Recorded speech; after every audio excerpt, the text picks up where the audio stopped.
Hello everyone, मेरा नाम पूजा मालविया है। मैं आप सभी का स्वागत ऑनलाइन पढ़ाई पर करती हूँ। और आज थोड़ा सा कॉम्प्रोमाइज कर लेना, मेरा स्टैंड टूट गया है। मुझे नया स्टैंड मैंने ऑर्डर किया है, अभी आने में 1-2 दिन लग जाएगा, तो थोड़ा सा हाथ से पकड़ के मैं रिकॉर्ड कर रही हूँ। अच्छा, आज यहाँ पर हम करने वाले हैं एमसीक्यूज को सॉल्व। ये एनसीईआरटी के लाइन बाय लाइन एमसीक्यूज हैं। चैप्टर जो हमने स्टार्ट किया था class 11th NCERT text book का, बायोलॉजी का, आपका human excretory products and there elimination. तो इसका चैप्टर हमारा फिनिश हो गया है। आपने देख लिए होंगे सारा, मतलब एक एक वीडियोस 3 पार्ट्स में आए हैं, तो आपने देख लिया होगा। बहुत इजी वे में मैंने कोशिश करी है आपको समझाने की। अच्छा, उसमें 2 टॉपिक रह गए हैं। एक तो आपका हो गया हार्मोन्स वाला, वो मैंने आपको बताया कि नेक्स्ट जो सेशन अब मैं हार्मोन्स का स्टार्ट करूंगी, तो उसमें एक रह गया है आपका काउंटर करंट मैकेनिज्म। तो काउंटर करंट मैकेनिज्म जो है वो अब मैं आपको नेक्स्ट वाला सेशन, एक 5 से 10 मिनट का वीडियो रहेगा, आपको इजीली समझ में आ जाएगा। वो भी उसमें कोई दिक्कत नहीं होगी, कहाँ पे क्या कैसे काउंटर करंट लग रहा है। वो मेरा स्किप हो गया, सॉरी, रिकॉर्ड होने से। अच्छा, आज के सेशन को जरूर करना अटेंड। 30 एमसीक्यूज हैं, काम के एमसीक्यूज हैं, और इसी तरह से एमसीक्यूज आपके प्रीवियस ईयर क्वेश्चंस में पूछे गए हैं। ठीक है, तो प्रीवियस पेपर्स को देखते हुए, एनालाइज करते हुए, साथ साथ उसके एनसीईआरटी से मैंने खोज के एमसीक्यूज निकाले हैं, तो आपके लिए बहुत ज्यादा इंपॉर्टेंट हो जाते हैं। तो आपको करना बहुत इंपॉर्टेंट है। और कब करेंगे आप इसको? जब आप इन वीडियोस को देख लेंगे, जो कि थ्योरी का वीडियो मैंने अपलोड किया है। नहीं देखना है वीडियो, मत देखो, अपने आप एनसीईआरटी उठाओ, पढ़ो, उसके बाद ही इन एमसीक्यूज को करना, जिससे कि आपका कहीं भी गलत ना हो। हर एक चीज इंपॉर्टेंट है। Every MCQ is very important for your exam point of view. तो आपको बहुत ध्यान से, बहुत अच्छी तरीके से करना है। और 1-2 दिन थोड़ा मैनेज कर लो। ये मेरा जो ये स्टैंड टूट गया है, तो मुझे नया स्टैंड लेना ही पड़ेगा। चलो सीधा सेशन को स्टार्ट करते हैं। और स्टार्ट करने के बाद आपको अपने मार्क्स को मुझे बताना है। आप एक्टिवली पार्टिसिपेट करेंगे तभी ये सब चीजें होंगी, नहीं तो मैं अपने अकॉर्डिंग सिर्फ थ्योरी पढ़ाती चलूंगी। एमसीक्यूज में बनाने में क्यों मैं मेहनत करूँ? एमसीक्यूज बनाने में बहुत टाइम लगता है, आपको पता है। एनसीईआरटी की लाइन खोलो, समझो, उसके ऑप्शंस क्रिएट करो, तो टाइम लगता है। तो मैं सिर्फ थ्योरी पढ़ाऊंगी, अपना काम आगे बढ़ाऊंगी, मुझे क्या फर्क पड़ेगा। तो अगर आप चाहते हैं सब चीजों को करना, तो आप एक्टिवली पार्टिसिपेट करिए। आपसे कोई फीस नहीं ली जाती है, आपसे कुछ नहीं लिया जाता है, सिर्फ आपकी प्रेजेंस, आपका एक लाइक, एक शेयर करना हो तो करो। लाइक कमेंट जरूर करना, क्योंकि इससे क्या होता है ना कि चीजें मेरे लिए भी थोड़ी सी इजी हो जाती है। चलो सीधा सेशन को स्टार्ट करते हैं। और स्टार्ट करने से पहले फर्स्ट टाइम कोई विजिट कर रहा है तो सब्सक्राइब। चलिए, तो excretory products and there elimination के एनसीईआरटी के लाइन बाय लाइन एमसीक्यूज में सबसे पहला एमसीक्यू आपके लिए है। अच्छा, इसमें आंसर्स भी मैंने लिखे हुए हैं साथ में, क्योंकि कई लोगों का मेरे पास टेलीग्राम पे मैसेज आता है कि मैम इसकी की नहीं मिल पाती है। तो देखो, इसमें मैंने आंसर्स लिख दिए हैं। अब आपका काम है कि अपने को आंखों को बंद करो, कुछ भी बंद करो, पर आंसर मत देखना। पहले पहले सॉल्व करने की कोशिश करना, उसके बाद आंसर को देखना। ठीक है, चलो पहला क्वेश्चन देख लो। Uric acid as excretory product release by. Uric acid एक उत्सर्जन उत्पाद के रूप में किसके द्वारा जारी होता है? Insect, amphibians, bird insect, insect reptiles, more than one of the above, या नन ऑफ द अबव। तो मैंने क्या बताया था आपको कि यूरिक एसिड है, मतलब कि उड़ने वाले। यूरिक एसिड यूरी अटैक से बताया था। उरी अटैक जो हुआ था, ठीक है, एयर स्ट्राइक हुई थी, तो मतलब उड़े हुए चीज, मतलब उड़ती हुई चीजों की में हमको बल देना है। अब उड़ती हुई चीजें क्या हो सकती हैं? इंसेक्ट हो जाएगा, ठीक है। एम्फीबियंस क्या उड़ रहे हैं? नहीं, ठीक है, यहाँ पे एक कट हो गया। फिर बर्ड्स एंड इंसेक्ट्स, ठीक है, बर्ड्स एंड इंसेक्ट्स होते हैं, और इंसेक्ट्स और रेप्टाइल्स, कुछ रेप्टाइल्स भी क्या होते हैं? उड़ते हैं। तो इसका मतलब यहाँ पर आंसर क्या हो जाएगा आपका? मोर than one of the above. क्यों हुआ आंसर? क्योंकि आंसर जो करेक्ट है वो 2 और 3 दोनों करेक्ट है, इसलिए आपका क्या हो जाएगा? आंसर। अच्छा, इसी जगह पर और बता दो फटाफट से, हमारा यूरिया कौन एक्सक्रीट आउट करता है? Urea as a waste product कौन एक्सक्रीट करता है? तो ये हमारे हो जाएंगे आपके एम्फीबियंस, वेरी इंपॉर्टेंट। ठीक है, उभयचर आपके सारे हो गए, एम्फीबियन हो गए। ठीक, इसमें आपके मैमल्स भी आ जाएंगे, फिर मैमल्स आ गए इसमें, ठीक है। फिर इसके बाद क्या हो जाएंगे? और मैनी मैराइन फिशेस। तो ये याद रखना, मैनी एनसीईआरटी की लाइन है, मराइन फिशेस, ये क्या हो जाएंगे? आपकी यूरिया हो गई। फ्रॉग भी जो है, फ्रॉग आपका एम्फीबियन है, तो ये क्या हो जाएंगे? ये सब क्या हो गए आपके? ये यूरिया हो गए। और ऐसा रिलीज करने वाले जो कि ऑर्गेनिज्म जो कि यूरिया रिलीज आउट कर रहे हैं, उनको क्या बोलते हैं? यूरियोटेलिक। ठीक है, अमोनिया रिलीज करने वाले अमोनोटेलिक, यूरिया रिलीज करने वाले यूरियोटिलिक, यूरिक एसिड रिलीज करने वाला यूरिकोटिलिक। ठीक है, अब आ जाओ अमोनिया। अमोनिया रह गया, अमोनिया कहेगा कि हमें क्यों छोड़ दिया, तो फटाफट से देख लो अमोनिया कौन रिलीज आउट करता है एज अ एक्सक्रीटरी प्रोडक्ट। तो अमोनिया आगे क्वेश्चन भी डाला है मैंने। देखो, इसमें क्या क्या हो जाएंगे आपके? एक्वेटिक एम्फीबियंस, यहाँ पे बात हो रही है एक्वेटिक वाली, वेरी इंपॉर्टेंट है। यहाँ पर सिंपल एम्फीबियंस की बात हो रही है, यहाँ पर ऐसे एम्फीबियंस जो कि एक्वेटिक एम्फीबियंस हैं, जिनके जो पानी में रहते हैं, क्योंकि इनको पानी की आवश्यकता अमोनिया को बहुत ज्यादा होती है। ठीक है। एक्वेटिक एम्फीबियंस हो गए, फिर आपके एक्वेटिक इंसेक्ट्स, देखो हर जगह एक्वेटिक वर्ड यूज होगा अगर अमोनिया की बात हो रही है तो, ठीक है। एक्वेटिक इंसेक्ट हो गए, फिर आपके बोनी फिशेज हो गई, ठीक है। ये सब आपके क्या हो गए, आपके अमोनिया रिलीज करने वाले हो गए। चलो अगले क्वेश्चन की तरफ चलते हैं, क्वेश्चन नंबर 2। अच्छा, क्वेश्चन नंबर फर्स्ट किसका किसका ठीक हुआ जरा मार्क करते चलना फटाफट से, भी एक्टिवली तुम लोग को पार्टिसिपेट करना पड़ेगा। नेफ्रॉन में अवशिष्ट उत्पाद के रूप में यूरिक एसिड का तंत्र एक प्रक्रिया के रूप में किया जाता है। Mechanism of uric acid as a waste product in nephrons is done as a process in, क्या होगा, अल्ट्राफिल्ट्रेशन होगा, रीअब्जॉर्प्शन होगा, सिक्रीशन होगा, more than one of the above होगा, या नन ऑफ द अबव हो गया। मतलब कि ऐसा है मैकेनिज्म यूरिक एसिड का जिसमें as a waste product nephron से वो बाहर निकाला जाता है। तो ये क्या हो जाएगा, देखो आपने अगर वीडियो देखा होगा तो उसमें क्या था, ये नेफ्रॉन का इस तरह से स्ट्रक्चर हो गया, फिर ये आपका लूप ऑफ हेनले हो गया, फिर यहाँ पर हो गई आपकी डीसीटी, दूरस्थ आपकी नलिका, ठीक है। ये हो गया आपका बोमेंस कैप्सूल, ये हो गया आपका पीसीटी, ये हो गया आपका हेनले लूप, ये हो गया आपका कलेक्टिंग डक्ट, फिर आपका ये हो गया डीसीटी। अब याद करो जरा थोड़ा सा कि जब फिल्ट्रेशन हो रहा था, तो फिल्ट्रेशन मतलब जब एक तरह से यूरिन का फॉर्मेशन हो रहा था जिसमें कि फिल्ट्रेशन हो रहा था, अल्ट्रा फिल्ट्रेशन कहाँ हो रहा था, वुमेन्स कैप्सूल में हो रहा था। रीएब्जॉर्प्शन कहाँ हो रहा था, रीएब्जॉर्प्शन पीसीटी में, पीसीटी में मैक्सिमम रीएब्जॉर्प्शन हो रहा था। फिर आपका सिक्रीशन कहाँ हो रहा था, सिक्रीशन वापस से सेक्रेशन कहाँ हो रहा था आपका, सेक्रेशन याद करो कहाँ था, वापस से ब्लड से कहाँ चला जाएगा, ब्लड से वापस से नेफ्रॉन की तरफ जाएगा। और ये क्या थे, ये वेस्ट थे जो कि हार्मफुल सब्सटेंसेस थे, बॉडी से निकालने जरूरी थे।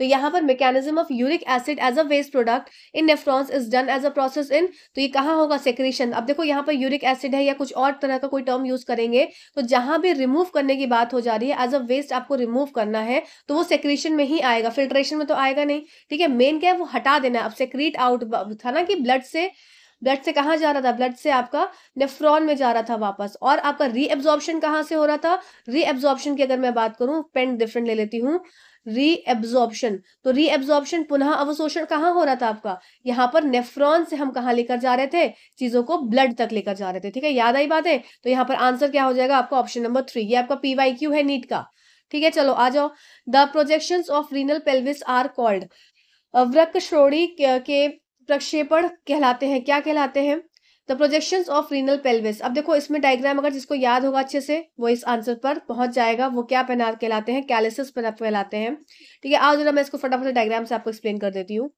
तो क्या हो जाएगा, देखो फटाफट से देखते चलो, वैसे तो सब एक्सप्लेन कर चुकी हूँ मैं ऑलरेडी, पर फिर भी एक बार देख लो जिससे कि चीजें याद रहती हैं। देखो ये जो मैंने बताया डीप प्रोजेक्शन, जहां पर क्या था, आपकी आर्टरीज वेन्स ये सब एंटर हो रही थी, फिर आपकी यहीं से क्या थी, रीनल ट्यूब्यूल, यहाँ सॉरी यूरेटर यहाँ से रिमूव आउट हो रहे से निकल रही थी बाहर। तो ये कौन सा पॉइंट था, ये आपका अगला क्वेश्चन भी है, पर स्टॉप करो वीडियो फटाफट से, और क्वेश्चन नंबर 3 के आगे लिखो कि मैम ने जो पूछा वो क्वेश्चन था कि ऐसा कौन सा पॉइंट है, इस पॉइंट को, इस हिंज को, इस नॉच को क्या बोलते हैं, ये क्या है, ये टर्म आप मुझे कमेंट करके बताओ अभी तुरंत, अभी क्वेश्चन भी इंक्लूड किया है मैंने। अच्छा, अब यहाँ पर क्या हुआ, किडनी हो गया, फिर ये आपकी इस तरह से हो गए। अब इसमें क्या प्रेजेंट होता है, ये बाहर का एरिया हो गया कॉर्टेक्स, ठीक है, वल्कुट हो गया, फिर ये आपका अंदर वाला रीजन क्या हो जाता है, मेडुलरी रीजन हो जाता है। यहाँ पर इस तरीके से कुछ पिरामिड्स प्रेजेंट होते हैं, रीनल पिरामिड्स बोलते हैं, याद आया कुछ। अब रीनल पिरामिड्स के बीच में, रीनल पिरामिड्स के बीच में इस तरह से कुछ प्रोजेक्शंस निकले होंगे, ठीक। इस तरह से जो प्रोजेक्शंस है इन्हीं की बात हो रही है। तो ये क्या कहलाते हैं, ये आपके कैलिसिस पर कहलाते हैं, the projections of renal pelvis. तो ये रीनल पेल्विस के, ये देखो यहाँ पर ये जो एरिया है, ये ब्रॉड एरिया, इसको क्या बोलेंगे, इसको बोलेंगे पेल्विस रीजन, ठीक है। अब इस पेल्विस रीजन की जो प्रोजेक्शंस हैं, जो ग्रीन ग्रीन दिख रहे हैं, ये हो गया आपका पेल्विस एरिया, और इसके जो ग्रीन ग्रीन प्रोजेक्शंस हैं, ये हो गए आपके कैलिसिस या कैलिक्स, ठीक है, समझे। अच्छा, इसके बाद एक और इंपॉर्टेंट पॉइंट है, यहाँ पर ही नोट कर लो, इसके ये वाला एरिया जो पिंक पिंक से मैं दिखा रही हूँ, ये बेस है, ठीक है। रीनल पिरामिड का जो बेस है ये क्या कहलाता है, ये पेपिले कहलाते हैं, याद आया, पेपिले, और हर चीज हो जाएगी रीनल पेपिले। और ये आपकी हो गई मूत्रवाहिनी, ठीक है। याद आया सब चीजें, मेड्यूलर रीजन, रीनल वेन, और ये सब रीनल कैप्सूल जो कि प्रोटेक्टिव कवरिंग होती है, इसके बाहर वाली कवरिंग का क्या नाम हो जाएगा, renal capsule,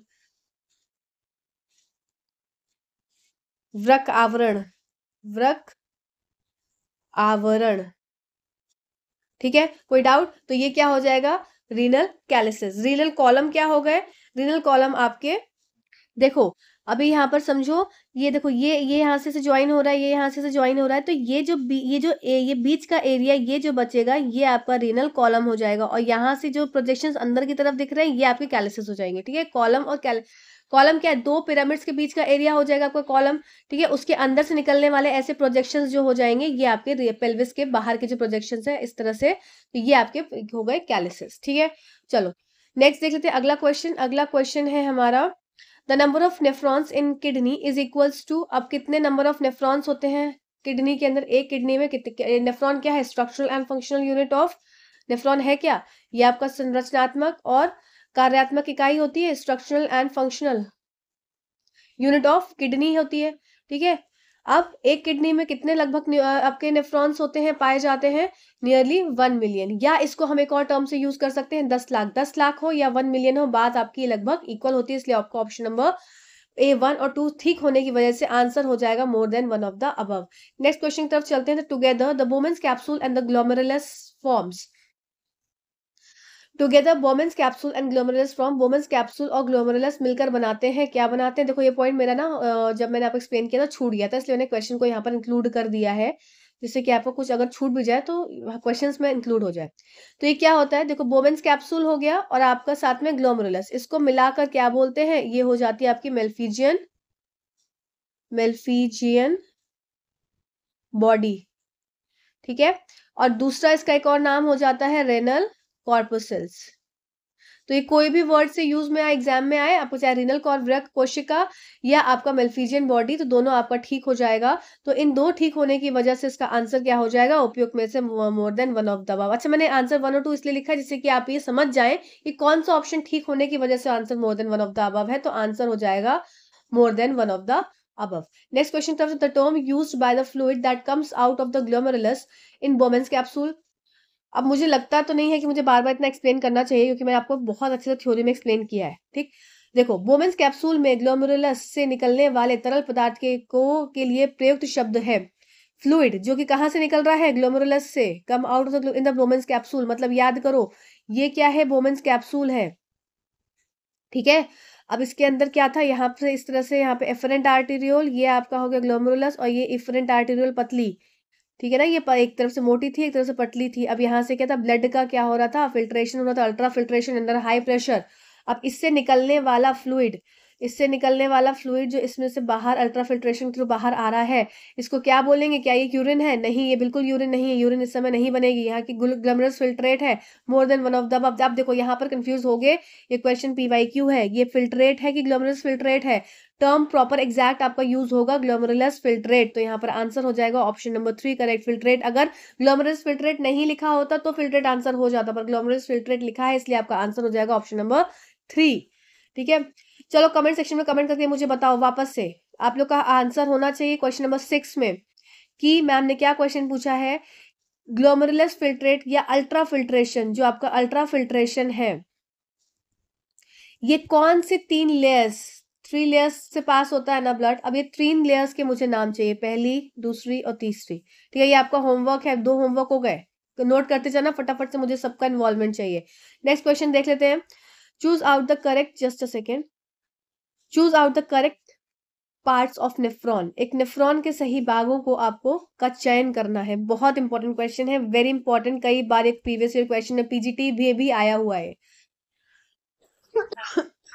glomerulus linear tubule collecting duct, glomerulus PCT DCT collecting duct, glomerulus linear tubule, more than one of the above. तो देखो मैंने आपको क्या बताया था, ये आपका नेफ्रॉन का स्ट्रक्चर हो गया, यहां से ये निकला आपका समीपस्थ संवलित नलिका, फिर ये आपका लूप ऑफ हेनले, फिर यहां से दूरस्थ आपकी नलिका हो गई, फिर ये आपका कलेक्टिंग डक्ट हो गया, ये मतलब कलेक्टिंग डक्ट हो गया। अब देखो मैंने क्या बताया था आपको कि नेफ्रॉन का पार्ट नहीं है, तो कौन नहीं था नेफ्रॉन का part, collecting duct is not the part of nephron. Very important question, ये इवन नीट में भी आया हुआ क्वेश्चन है कि नेफ्रॉन का पार्ट कलेक्टिंग डक्ट नहीं होता।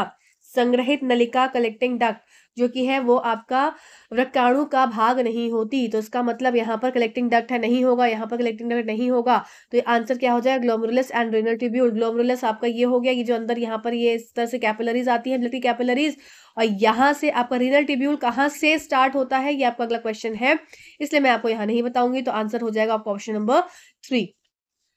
चलो नेक्स्ट क्वेश्चन है, in which part of excretory system the term urine for fluid is first used. द्रव्य के लिए मूत्र शब्द का प्रयोग सबसे पहले उत्सर्जन तंत्र में किस भाग में किया जाता है। तो देखो अभी ग्लोमेरुलस में है, ग्लोमेरुलस में क्या है, ये तो हो गई आपकी ग्रुप ऑफ कैपिलरीज या टफ्ट ऑफ कैपिलरीज, ठीक है। बोमेंस कैप्सूल, ब्रोमेंस कैप्सूल में जब ये आता है तो ये हो जाता है ग्लोमेरुलस फिल्ट्रेट, ठीक है। ग्लोमेरुलस आपका गुच्छ निस्यंदन, ठीक है, फिल्ट्रेट हो जाता है बोमेंस कैप्सूल के अंदर।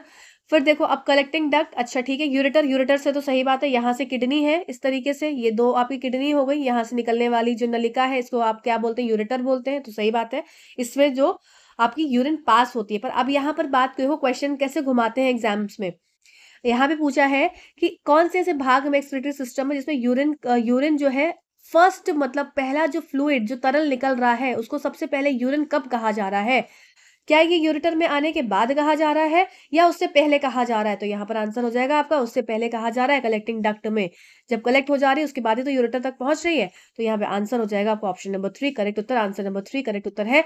आपको समझ में आ रहे हैं क्वेश्चन, अच्छे लग रहे हैं क्वेश्चन के लेवल, प्लीज लाइक करिए और मुझे अपने आंसर्स को बताते रहिए, ठीक है। चलो 9th वाले क्वेश्चन पे आ जाओ फटाफट से।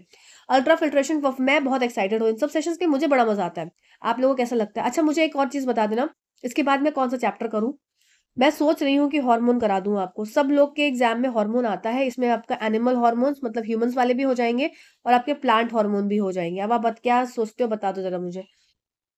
Ultra filtration perform by glomerulus is which type of a process, glomerulus द्वारा किया जाने वाला अल्ट्रा फिल्ट्रेशन किस प्रकार की प्रक्रिया है, क्या ये सिलेक्टिव प्रोसेस है, क्या ये नॉन सिलेक्टिव प्रोसेस है, एक्टिव प्रोसेस है, सिलेक्टिव इन नेचर है, क्या है। देखो यहाँ पर आपको जब मैंने आपको अल्ट्रा फिल्ट्रेशन समझाया था तो मैंने आपको एक बात बताई थी कि अल्ट्रा फिल्ट्रेशन क्या है, एक अनबायस्ड प्रोसेस है, मतलब भाई सब कुछ फिल्टर कर देता है भाई, उसको कुछ फर्क नहीं पड़ता, उसको कुछ नहीं फर्क पड़ता, उसको ये है कि उसको फिल्टर करना है, सब कुछ छान देगा। वही बात है चाय, चाय पत्ती, चाय वाय सब छान, सब में मतलब चीनी, चाहे चीनी, नमक अगर नमक भी डाल दिया चाय में सब कुछ छान देगा। तो इसी तरह से ये क्या है, ये नॉन सिलेक्टिव प्रोसेस है, सिलेक्ट नहीं करता है, सब छान देता है, सिलेक्शन तो बाद में होता है रीअब्जॉर्प्शन के थ्रू, ठीक है। तो यहाँ पर आंसर हो जाएगा डायरेक्ट आपका गैर चयनात्मक ये प्रक्रिया कहलाती है, ठीक है। 10वें क्वेश्चन पे आ जाओ फटाफट से, ग्लोमेरुलस की स्पेलिंग ठीक कर लेना वरना कोई कह देगा कि स्पेलिंग गलत है। Glomerulus is a group of capillaries formed from, glomerulus से निर्मित कोशिकाओं का एक समूह है, किससे बनती है, group of capillaries formed from glomerulus, किस ग्रुप ऑफ कैपिलरीज से बनती है, क्या ये एफरेंट से बनती है, एफरेंट से बनती है, याद करो ये वोमेंस कैप्सूल हो गया हमारा। अब यहाँ पर आई क्या क्या ये कुछ आया, अब कुछ ही आया बोलूंगी मैं, आंसर इन सब आप उसके आंसर तक पहुंच जाओगे। तो यहाँ पर ये क्या है, ग्रुप ऑफ कैपिलरीज। अब ये ग्रुप ऑफ कैपिलरीज किससे बन रही है कि ये कुछ आकर ये ज्वाइन हो जाती है ग्रुप ऑफ कैपिलरीज में, टूट जाती है, सॉरी ज्वाइन नहीं होती, टूट जाती है ग्रुप ऑफ कैपिलरीज में, ठीक है। और फिर ये ज्वाइन हो जाती है कुछ किसी चीज में, तो जो किसी चीज में ज्वाइन हो जाती है इसका नाम क्या हो जाता है, ये आपके एफरेंट हो जाते हैं, और जहां से आती हैं तो ये आपके एफरेंट हो जाते हैं, ठीक है। तो एफरेंट आर्टेरियोल जो कि आपकी रीनल आर्टरी के बाद, रीनल आर्टरी, ठीक है, रीनल आपकी वृक्क धमनी, वृक्क धमनी किसमें टूटेगी, आपकी एफरेंट आर्टेरियोल में टूटेगी। अभिवाही धमनिका इसका नाम हो जाएगा, ये कहाँ टूटेगी, ये आपकी अभिवाही धमनिका, ठीक है। और ये एफरेंट क्या हो जाएगा, आपकी अपवाही धमनिका, ठीक। चलो अभी समझ में आ गया, तो आंसर क्या हो जाएगा आपका, एफरेंट आर्टेरियोल से मिलकर ग्लोमेरुलस के अंदर ग्रुप ऑफ कैपिलरीज होती है। अगला question, the beginning point of renal tubule is very important question, NEET का क्वेश्चन है ये, नीट का क्वेश्चन है ये, ठीक। वृक्क नलिका का प्रारंभिक बिंदु है, तो वृक्क नलिका आपकी रीनल ट्यूब्यूल कहां से शुरू होती है, तो वापस से देखो बोवेंस कैप्सूल। ये चैप्टर पता नहीं मुझे कितने लोगों को इंटरेस्टिंग लगा, जरा इंटरेस्टिंग लगा हो तो बताना जरा मुझे तो बड़ा इंटरेस्टिंग लगता है चैप्टर, ठीक है। ये ग्रुप ऑफ एल है, ये पीसीटी, ये कलेक्टिंग डक्ट। आप देखो ये बोवेंस कैप्सूल है, इसके अंदर आने वाली चीज क्या थी, ये ग्रुप ऑफ कैपिलरीज थी इस तरीके से।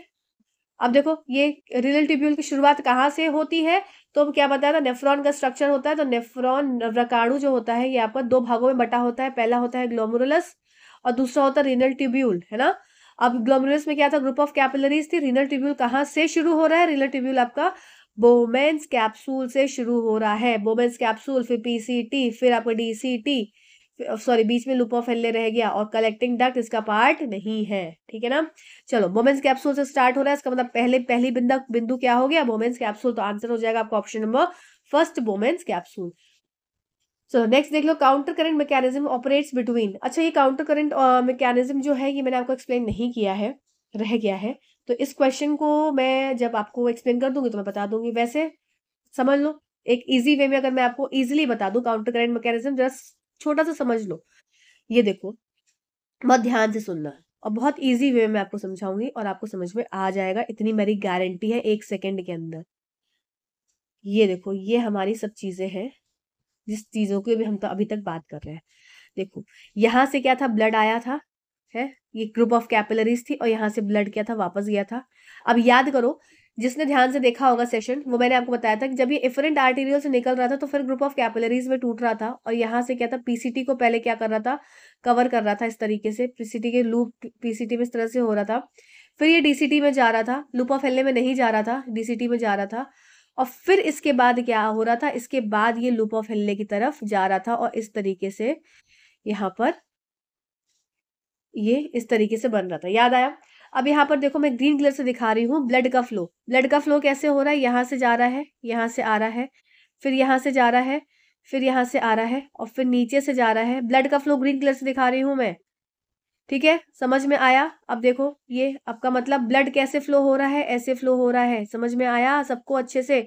अब इधर देखो, फिल्ट्रेट, फिल्ट्रेट कहाँ से निकलेगा, यहाँ से जब ब्लड फिल्टर आउट होगा तो फिल्ट्रेट यहाँ जा रहा है, फिर कहाँ जाएगा, फिर यहाँ जाएगा, फिर यहाँ जाएगा, फिर यहाँ जाएगा, फिर यहाँ से घूमता हुआ यहाँ जाएगा, फिर यहाँ जाएगा। इसका मतलब ब्लड जा रहा है कैसे, ऊपर की तरफ, और फिल्ट्रेट जा रहा है कैसे, नीचे की तरफ। तो इसी को बोलते हैं काउंटर करंट मैकेनिज्म, ठीक है ना, समझ में आया।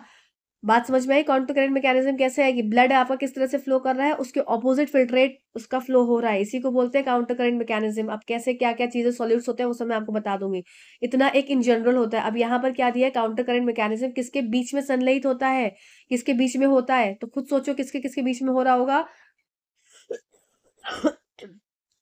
देखो पिंक कलर से, अब ये वाला एरिया देखो, इसको मैं पिंक से हाईलाइट करूं, हाँ ठीक है, ये वाला एरिया देखो, ये लूप ऑफ हेनले वाला। तो ये लूप ऑफ हेनले में फिर से यहाँ पर समझो, ये लूप ऑफ हेनले हो गया, जस्ट अ सेकेंड, ये लूप ऑफ हेनले हो गया। अब इसके अंदर मैं बना देती हूँ लूप ऑफ हेनले, और इसके बाहर रेड कलर से कैपिलरी, आपकी ब्लड कैपिलरी बना दे रही हूँ, ठीक है।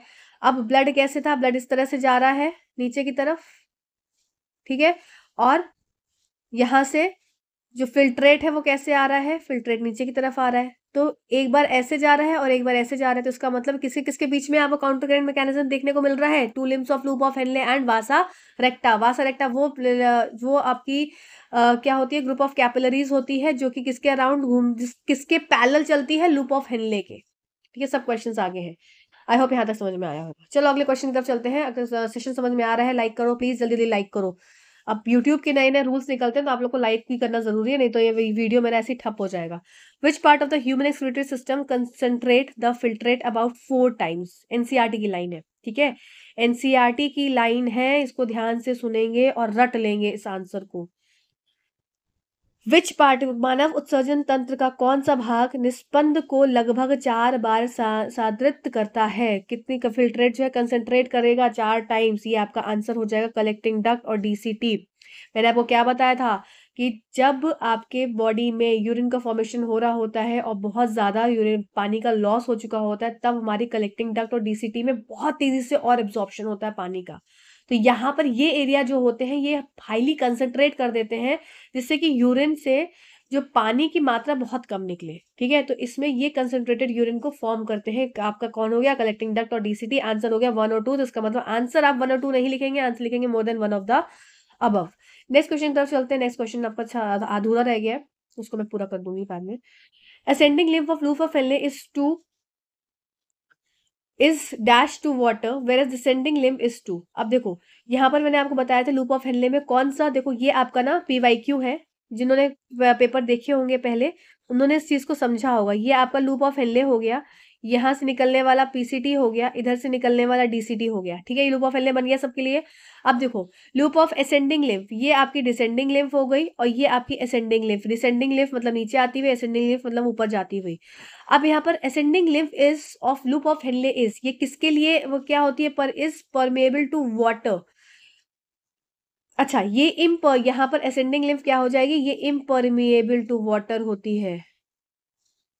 और डिसेंडिंग लिम्फ क्या होती है, ये परमिएबल टू वाटर होती है। मतलब यहाँ से क्या है, यहाँ से पानी निकलेगा और इस वाली लिम्फ से क्या निकलेगा, इस वाली लिम्फ से आपका NaCl निकलेगा। ठीक है, समझ में आया सबको अच्छे से। तो इसका मतलब ये वाला जो एरिया है ये पानी के लिए क्या है आपका, क्या है पानी के लिए, परमिएबल निकाल सकता है। ये वाला क्या है, पानी के लिए इम्परमिएबल। तो यही यहाँ पे पूछा गया, ascending limb of loop of Henle is impermeable to water. और ये आपका इम्परमिएबल होता है, बल्कि परमिएबल किसके लिए हो जाता है, and descending limb is permeable to water. और NaCl के लिए मतलब जस्ट अपोजिट हो जाता है, जब पानी के लिए परमेबल है तो NaCl के लिए नहीं होगा, जब NaCl के लिए परमेबल है तो पानी के लिए नहीं होगा। अब ये देखो यहाँ पर एक पॉइंट और समझ लो फटाफट से सब लोग, पॉइंट्स को समझते चलो। जब ये पानी यहाँ से निकाल दे रहा है मतलब कि जो डिसेंडिंग लिम्फ है यहाँ पर किस तरह की यूरिन बनेगी, कंसंट्रेटेड यूरिन बनेगी। मतलब यहाँ पर आपकी बहुत साद्र जो है यूरिन का फॉर्मेशन होगा। ठीक है, आई होप यहाँ तक समझ में आया होगा। अगला क्वेश्चन देख लो।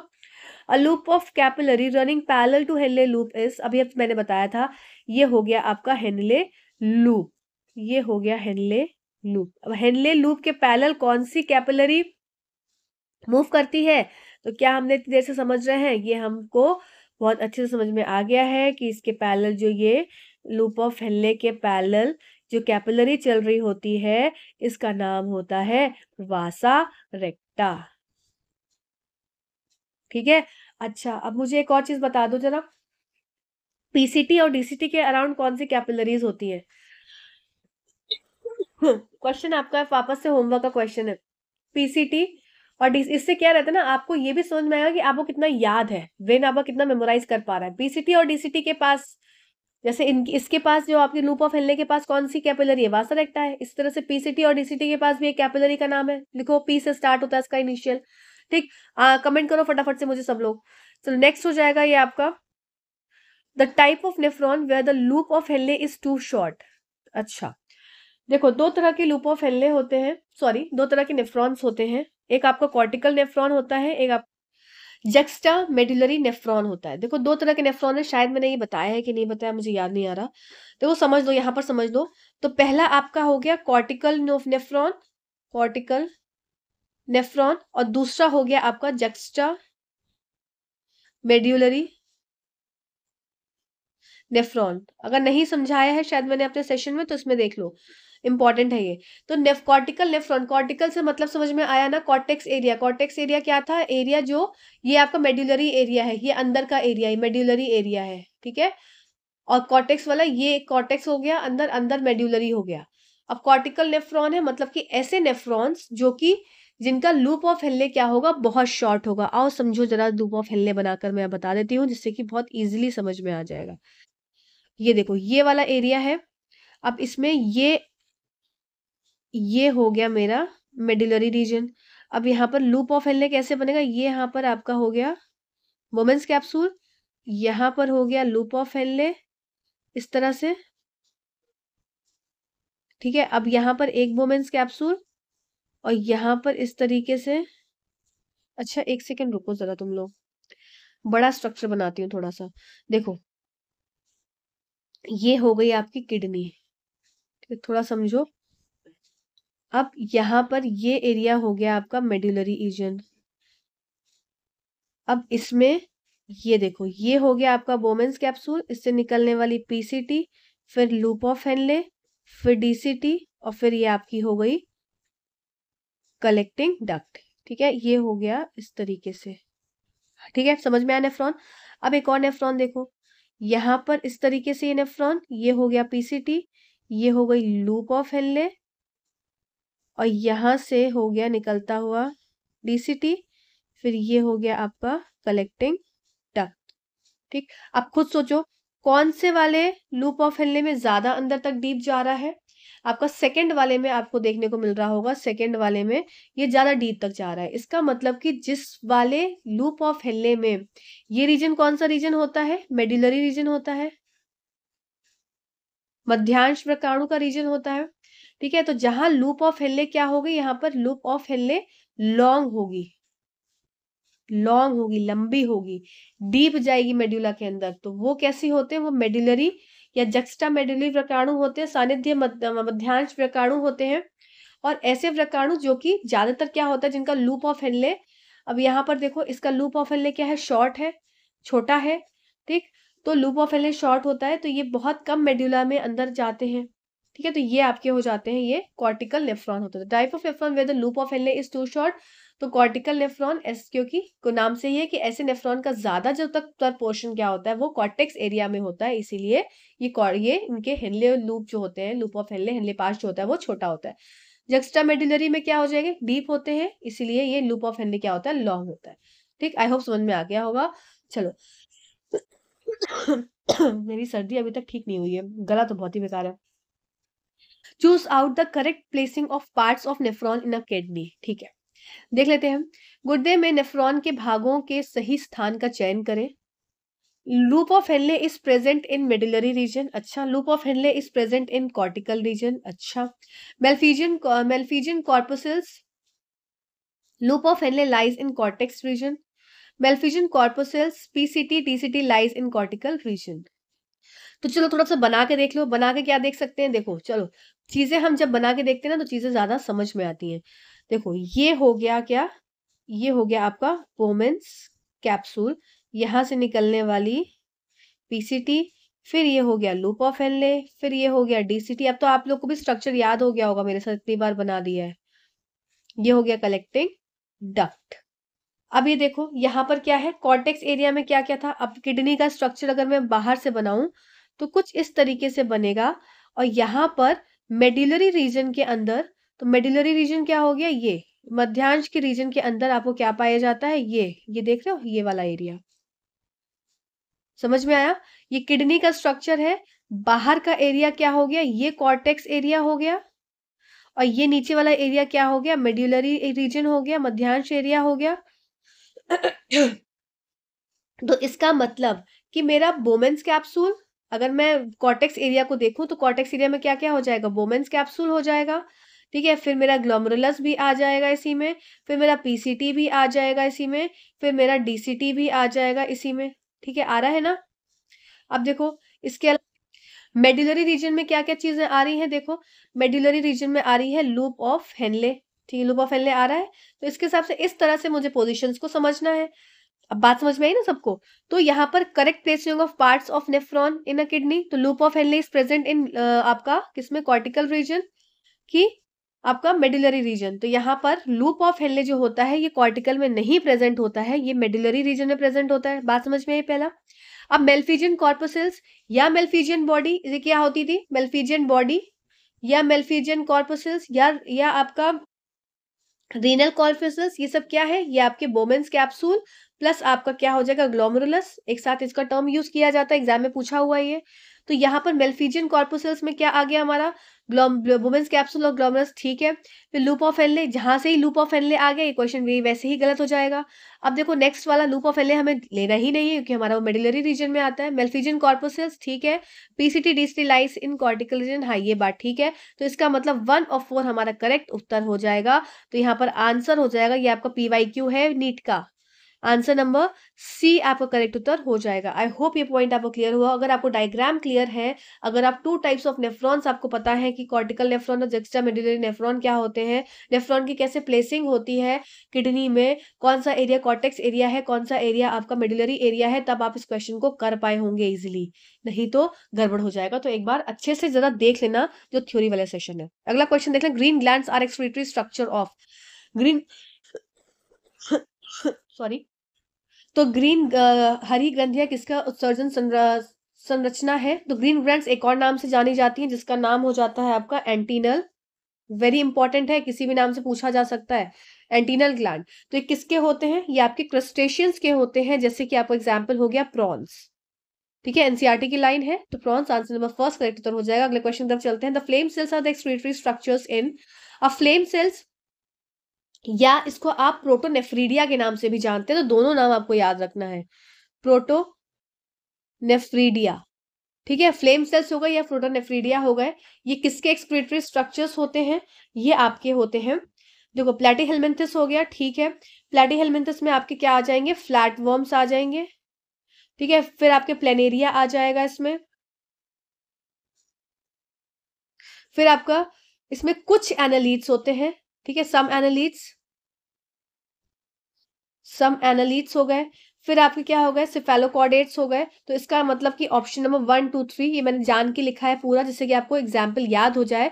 अच्छा, इसमें रोटिफायर्स भी होता है, जिससे कि इस स्लाइड से आपके सारे इसके एग्जाम्पल्स याद हो जाए, जो कि आपके एनसीईआरटी में दिए हुए हैं।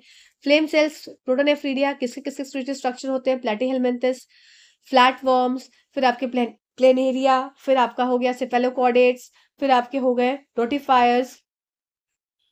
ठीक है, तो ये इसका आंसर हो जाएगा। अगले क्वेश्चन की तरफ चलते हैं। अगला क्वेश्चन है, a notch is present towards the centre of kidney where the ureter blood vessels and nerve enter. याद आया क्या मैंने बताया था? अभी जस्ट मैंने बताया था आपको आंसर देने के लिए। अब आपने आंसर दे दिया होगा, अब यहाँ मैं आपको आंसर दूंगी। यहाँ पर देखो, ये क्या था?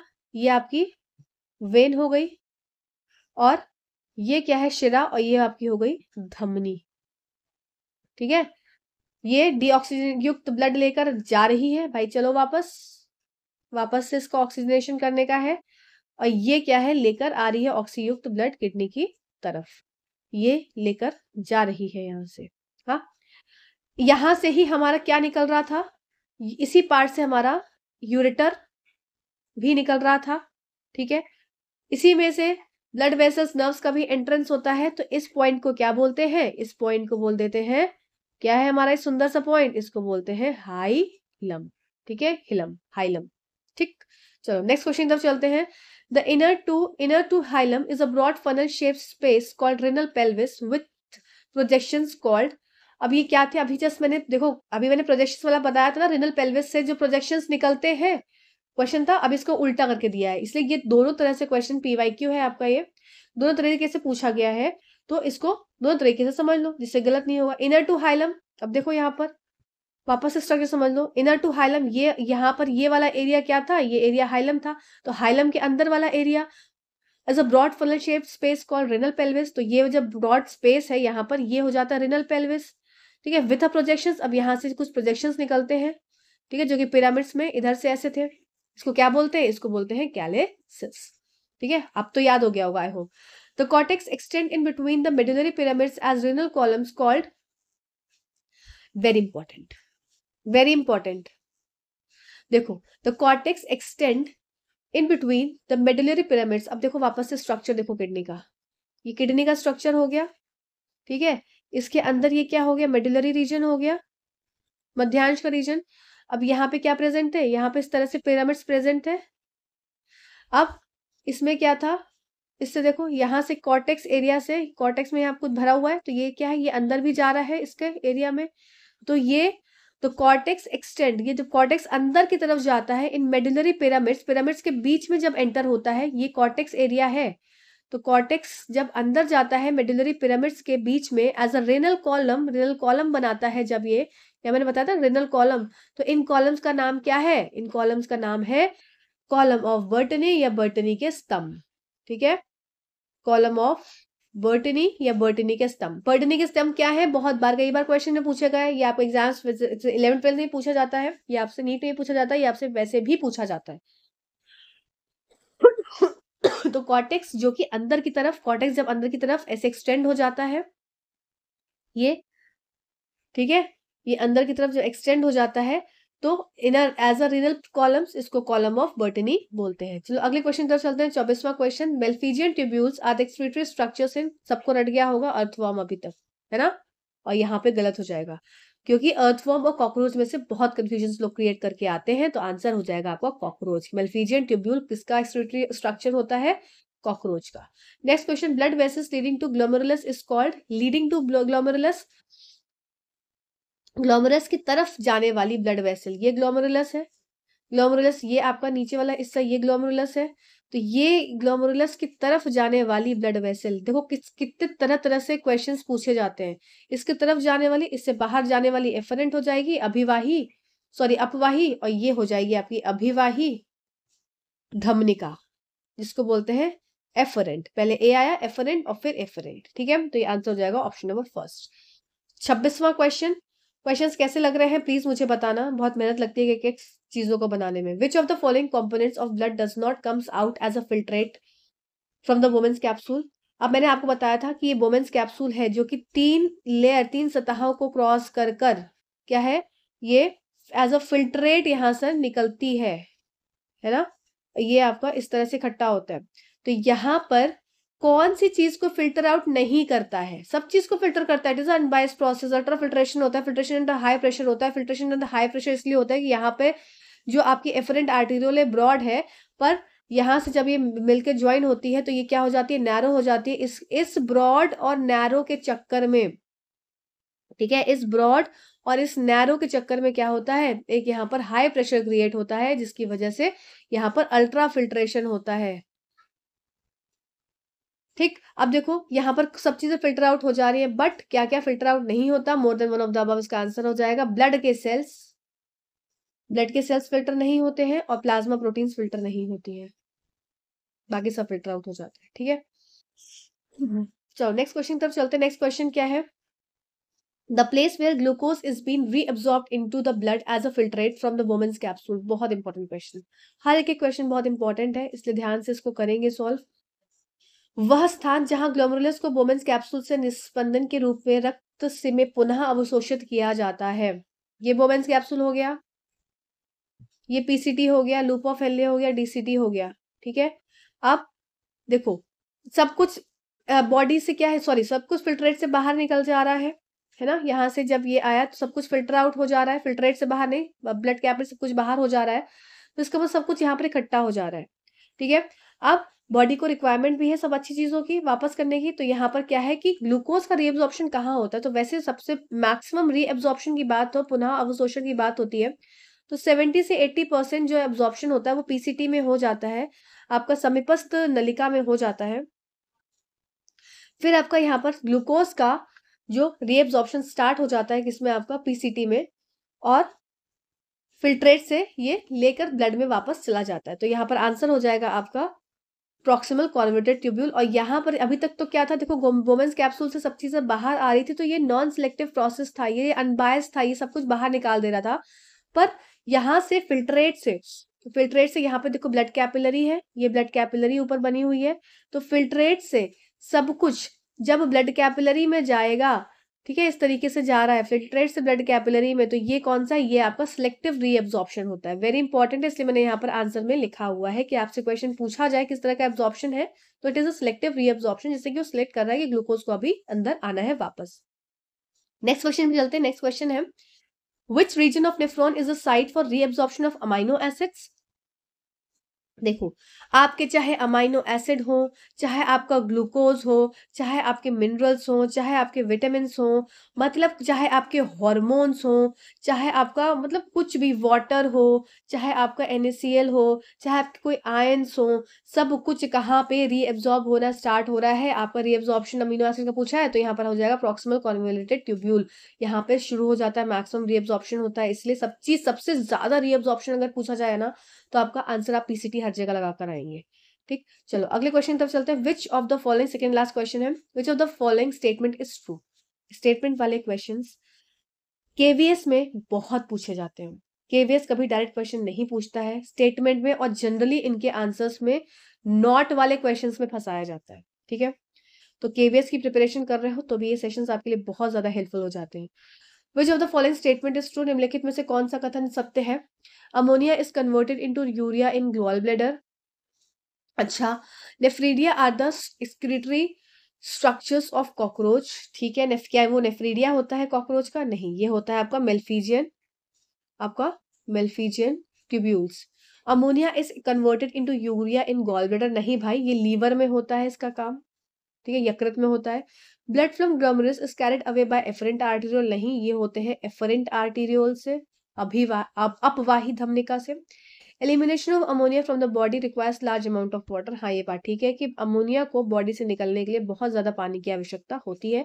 तो शरीर से अमोनिया को खत्म करने के लिए बड़ी मात्रा में पानी की आवश्यकता होती है, बात बिल्कुल ठीक है।